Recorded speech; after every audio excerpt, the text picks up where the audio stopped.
हर हर महादेव, जय भोलेनाथ। नमस्कार, मैं साधना पांडे मार्गदर्शन पे आपका स्वागत करती हूँ।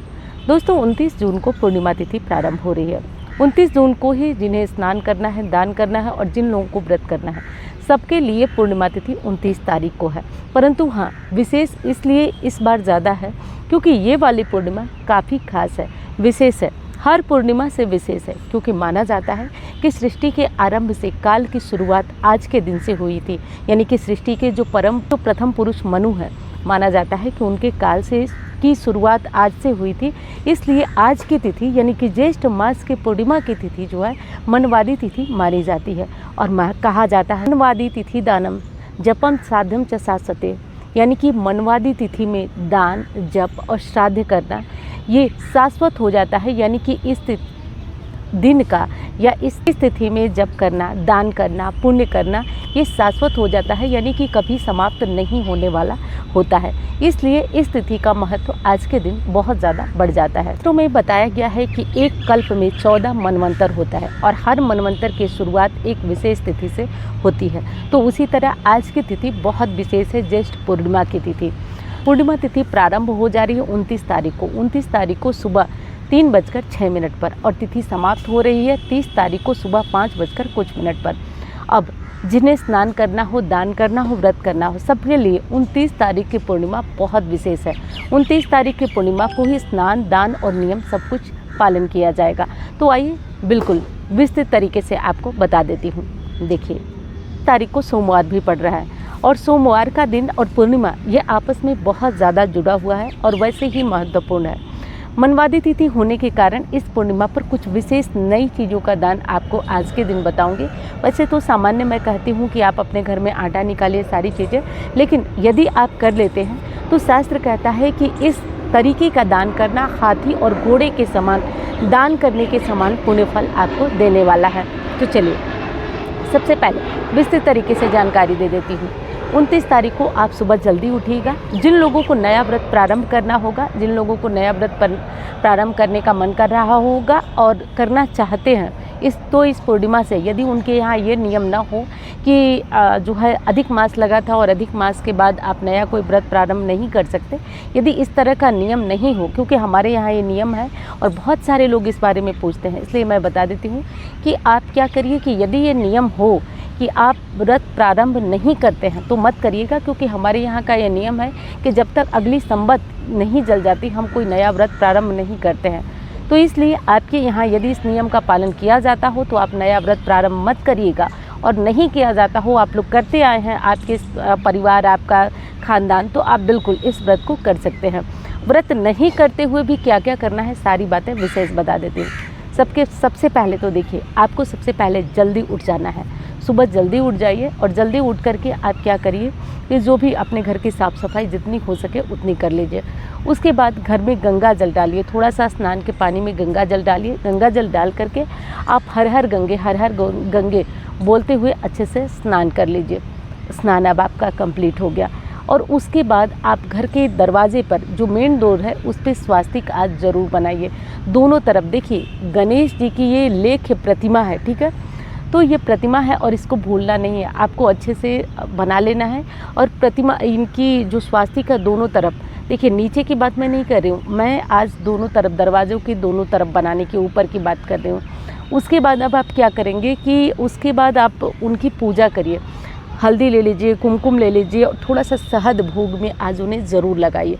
थोड़ा सा शहद का भोग लगाइए। लगाने के बाद आप हो सके तो थोड़ा सा घी का दीपक भी दोनों तरफ दे। आप विश्वास भी नहीं करेंगे कि ये गणेश जी आपकी कितनी रक्षा करते हैं, कोई समझ भी नहीं पाता है।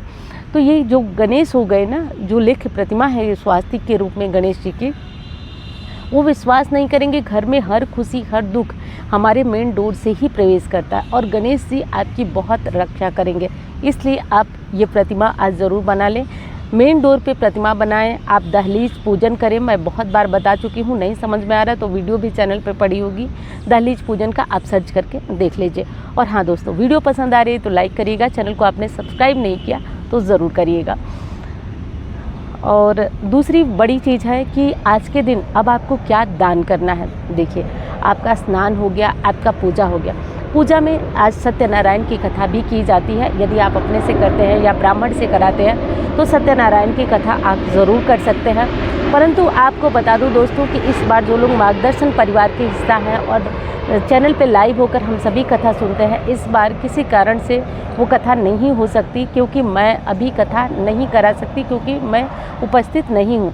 इसलिए दोस्तों अगली बार ये पूर्णिमा की कथा होगी। आप लोग चाहें तो रिकॉर्डेड जो लाइव सेशन में जाकर के आप रिकॉर्डेड जो कथा है उसे सुन सकते हैं, तो उसका भी फल उतना ही मिलेगा, क्योंकि मैं भी यही करूँगी, दान पुण्य अपना कर दूंगी और जो रिकॉर्डेड वीडियो है कथा की उसे ही सुन करके कथा का पुण्य फल प्राप्त करूंगी। दूसरा विशेष काम आपको क्या करना है, देखिए आज के दिन यदि हो सके तो घर में पूड़ी और खीर ज़रूर बनाइए, क्योंकि पक्का भोजन बनाने का ये नियम है। सोमवार का दिन है तो चंद्रमा को आज पूजा ज़रूर करेंगे, लेकिन रात में करेंगे। उससे पहले महादेव की पूजा ज़रूर करिए। देखिए आजकल आप समझिए 70% लोग जो हैं वो दिमाग की परेशानी से पीड़ित हैं। उनका दिमाग या तो बहुत ज़्यादा चलता है या बिल्कुल स्लो चलता है। तो चंद्रमा की बीमारी हर किसी को है, इसलिए बच्चे बड़े किसी को भी ये समस्या हो, और मैं तो कहती हूँ कि समस्या होने ना पाए, क्योंकि ये बड़ी समस्या नहीं है, आप जानते भी नहीं है, आपको पता भी नहीं है, लेकिन आप समस्या के शिकार हैं, ये वो समस्या है।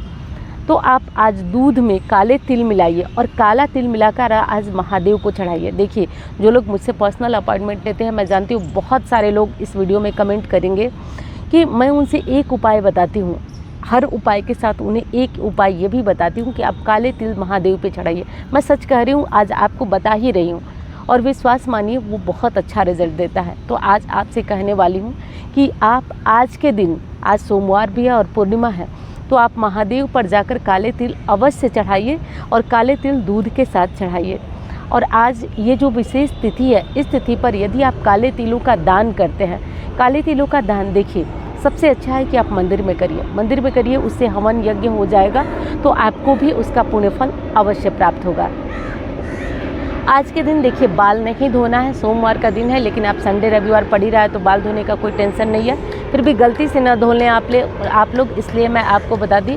उसके बाद आपको आज के दिन येलो वाला सिंदूर नहीं लगाना है। आज के दिन जो रेड, शायद ही कोई येलो सिंदूर रोज़ लगाता है, सब तो विशेष तिथियों पर, जैसे शनिवार और सोमवार को भी कुछ लोग लगाते हैं, शनिवार बुधवार को विशेष लगाना चाहिए येलो सिंदूर, सुहागिनों के लिए बहुत अच्छा होता है। तो आप आज के दिन पूर्णिमा है तो आज मत लगाइए, क्योंकि हमारी मम्मी वगैरह जो है वो सोमवार बुध और शनिवार को तीनों दिन ज़रूर लगाती हैं, और हमें भी कहती हैं कि सिंदूर पीला लगाया करो। लेकिन आप जानते हैं कि हमेशा तो नहीं हो पाता, पूजा में तो हर ही रोज़ लगता है, लेकिन वैसे आप लोग लगाएंगे तो बेहतर होगा। अब और दूसरी चीज़ क्या है जिसको आपको करना चाहिए, आज के दिन कुछ नहीं तो तुलसी दल डालकर भगवान को अपने घर का भोजन ज़रूर चढ़ाइए। आज हो सके तो खीर बनाइए, पूड़ी बनाइए और बना करके आज भोग ज़रूर लगाइए अपने घर के मंदिर में।